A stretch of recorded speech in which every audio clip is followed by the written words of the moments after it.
அன்பார்ந்த தமிழக மக்களே, நண்பர்களே,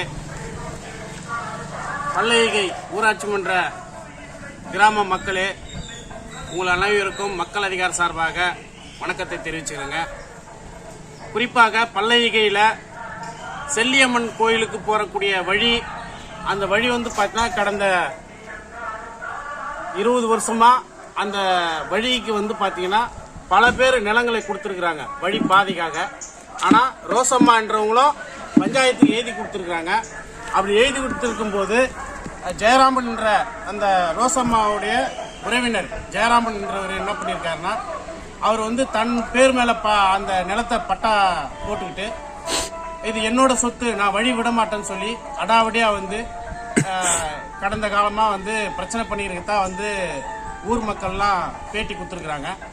குறிப்பாக நாங்கள் என்ன சொல்ல வரோம் அப்படின்னா, மக்கள் திருக்கழுக்குன்றத்தில் சாலை மறியல் பண்ணதனுடைய விளைவு ஒரு மாற்றத்தை உருவாக்கி இருக்கிறது அப்படின்றத நாங்கள் எதிர்பார்க்குறோம். ஏன் அப்படின்னா, பல சட்ட போராட்டங்கள் நடத்தினாலும் இந்த அதிகாரிகள் செவி சாய்க்கிறது இல்லை. காவல்துறை கண்டுக்கிறதே கிடையாது. இப்போ கூட சொன்னாங்க, ஒரு கத்தி எடுத்து வரான் அப்படின்னா அவன் மேலே குறைந்தபட்சம் எஃப்ஐஆர் போடணும், இதான் சட்டம் சொல்லுது. ஆனால் அவன் மேலே எந்த விதமான எஃப்ஐஆரும் போட ஒரு சிஎஸ்ஆர் காப்பி கூட போடலை அப்படின்றது தெரிய வருது மக்கள் சொல்லும்போது. அப்போது திருக்கழுக்குன்றத்தில் இருக்கக்கூடிய காவல்துறையை மக்கள் அதிகார சார்பாக நாங்கள் வன்மையாக கண்டிக்கிறோம். அதோடு மட்டும் இல்லாமல் தொடர்ச்சியாக பார்த்தீங்கன்னா இந்த பிரச்சனைக்கு ஒரு தீர்வு காணணும் அப்படின்னா அது ரிஜிஸ்ட்ரார் கிட்ட தான் இருக்குது. எப்படி ரிஜிஸ்ட்ரார் பார்த்தீங்கன்னா ஜெயராமனுக்கு அந்த பட்டா அவர் பேர் மேலே இருக்குது, இது கோயிலுக்கான வழியா கொடுத்துருக்குறாங்க, நிறைய பேர் கொடுத்துருக்குறாங்க போது இவர் கொடுக்க மறுக்கிறாரு. அதே போல இவர் பேர் மேல பட்டா, சொத்து வேற ஒருத்தருது, இவர் பேர் மேல பட்டா போட்டிருக்குது, அது ஃபோர்ஜரி. அதனால ரெஜிஸ்ட்ரார் அந்த பட்டாவை ரத்து செய்யணும். பட்டாவை ரத்து செஞ்சுட்டா ஆட்டோமேட்டிக்கா அந்த சொத்து உரிமையாளர் யாரும் அவங்க கிட்ட போயிடும். அந்த அடிப்படையில் அடுத்த கட்டமாக அந்த பட்டாவை ரத்து செய்யணும்னு சொல்லி நம்ம தொடர்ச்சியா போகணும். வழக்கு போயிட்டு இருக்குது அப்படின்னு ரோசம்மா சொல்லியிருக்கிறாங்க. அந்த வழக்கினுடைய நிலைமை எப்படி இருக்குது அப்படின்றதையும் நம்ம பார்க்க வேண்டியிருக்குது. அந்த அடிப்படையில் தொடர்ச்சியாக மக்களுடைய போராட்டம் தான் எங்கேயுமே சாதிக்க முடியும் அப்படின்றது தான் நாங்கள் சொல்லக்கூடிய யதார்த்த நிலைமை. தமிழகம் முழுக்க பல போராட்டங்களை நாங்கள் பார்த்துருக்கிறோம்.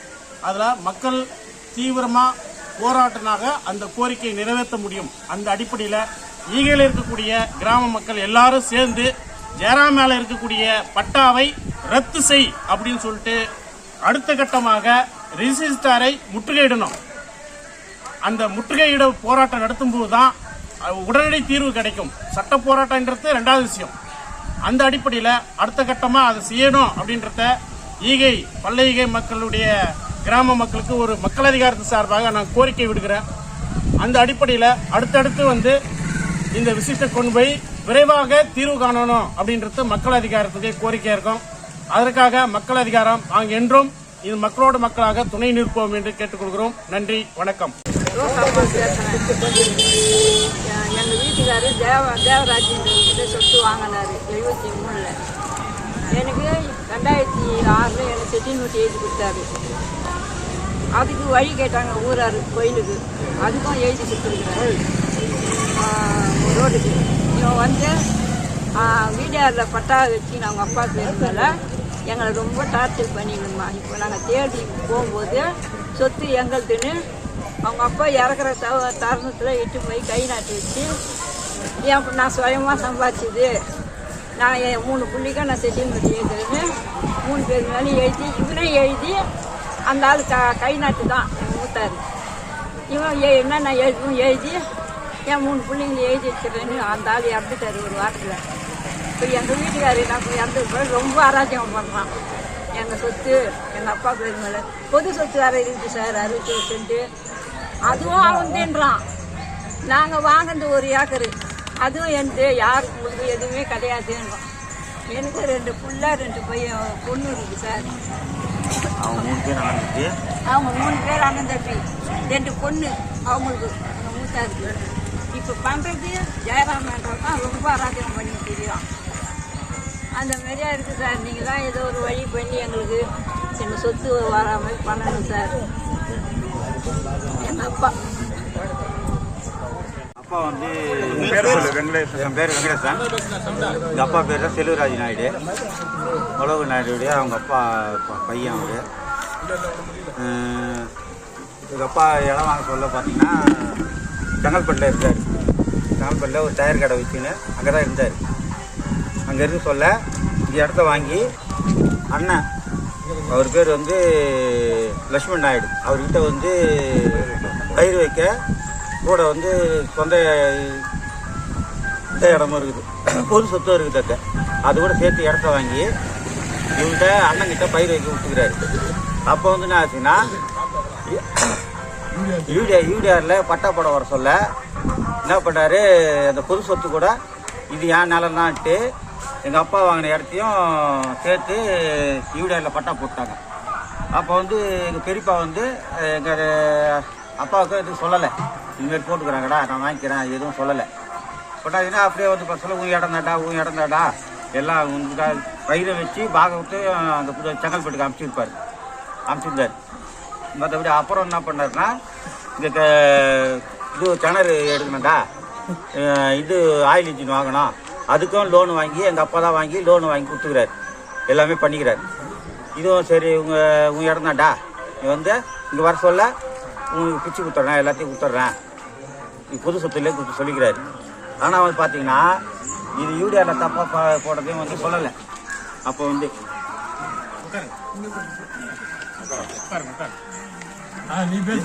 எங்கள் அம்மாவுக்கும் அப்போ வேலை இதுவும் தெரியல, சரி நம்ம சுற்றி தானே இங்கே தானே இருக்குது. அப்போ வந்து என்ன ஆச்சுன்னா எங்கள் தங்கச்சிக்கு வந்து கல்யாணம் வைக்க சொல்ல அந்த இடத்த வந்து சரி ஒருத்தருக்கு கிரகம் பண்ண சொல்ல தான் இது வந்து மாறிடுன்னு எங்களுக்கே தெரியும். அப்போதுலேருந்து தான் பிரச்சனை நடந்துன்னு இருக்குது. இப்போ என்ன பண்ணாருன்னா அவர் எங்கள் பெரியப்பா தருவாங்கல்ல என்ன பண்ணாங்க, இவங்க இட்டும் போயிட்டு அவங்க 3 பேர் மேலே அண்ணன் தம்பி மேலே இறக்கிட்டாங்க. அந்த இது வச்சு அந்த பட்டாவை வச்சு இறக்கிட்டாங்க. ஆனால் அவங்ககிட்ட ஒரிஜினல் டாக்குமெண்ட்டே இல்லை, என்கிட்ட இருக்குது ஒரிஜினல் டாக்குமெண்ட் எல்லாமே இருக்குது, என்கிட்ட இருக்குது.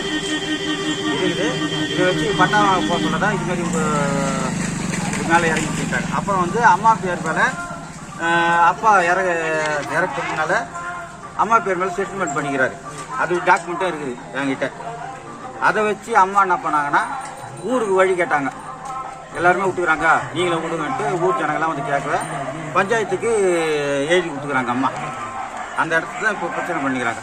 அது இங்கே நாங்கள் வந்து இங்கே எல்லாத்தையும் போயிட்டோம். நாங்கள் கிட்டத்தட்ட ஒரு 10-15 வருஷமாக நாங்கள் தாலுகா ஆஃபீஸ்லேருந்து கலெக்டர் ஆஃபீஸ்லேருந்து எல்லாருக்கிட்ட மனு கொடுத்துருவோம். எல்லா டீட்டும் மனு கொடுத்துருக்கோம், எல்லாமே இருக்குது எங்கிட்ட. கடைசியாக என்ன பண்ணாங்கன்னா இது வந்து அனுபவமாக அவங்க தான் இப்போ என்ன பண்ணிக்கிறேன்னா கேஸ் போட்டுக்கிறோம். இடத்துக்கு கேஸ் நடந்துடுது. இந்த மாதம் 2 மாதம் இந்த 6 மாதம் முடிஞ்சிடும்னு சொல்கிறார் வக்கீல். முடிஞ்சிடும் ஐயா. அதில் டாக்குமெண்ட் எல்லாமே என்கிட்ட இருக்குது. அம்மா எழுதி கொடுத்துட்டு அப்பா வந்து யார்கிட்ட வாங்கினாரு எல்லா டாக்குமெண்ட்டும் என்கிட்ட இருக்குது. எங்களை வந்து அந்த கேட்கறதுக்கு போனோம்னா எங்களை வந்து என்ன பண்ணாங்க, எங்கள் தம்பி எண்ணெய் எங்கள் அம்மாவை எல்லாருமே அடிச்சிட்டாங்க. அடித்து ஆளை வச்சு வேறு குப்பத்தமிஞ்சு ஆளுகிட்ட அந்த வச்சு வேறு அடிச்சிட்டாங்க. அன்னிலேருந்து நாங்களாம் அதுக்கு தான் கேஸ் போடுவோம். போலீஸ் ஸ்டேஷன்லேயே எவ்வளோ கம்ப்ளைண்ட் கொடுத்துறோம், எல்லாம் பண்ணிக்கிறோம். எல்லா டாக்குமெண்ட்டும் இருக்குது என்கிட்ட. எல்லாத்தையும் நான் சப்மிட் பண்ணுறேன், எங்கே வேணாலும் சப்மிட் பண்ணுறேன்.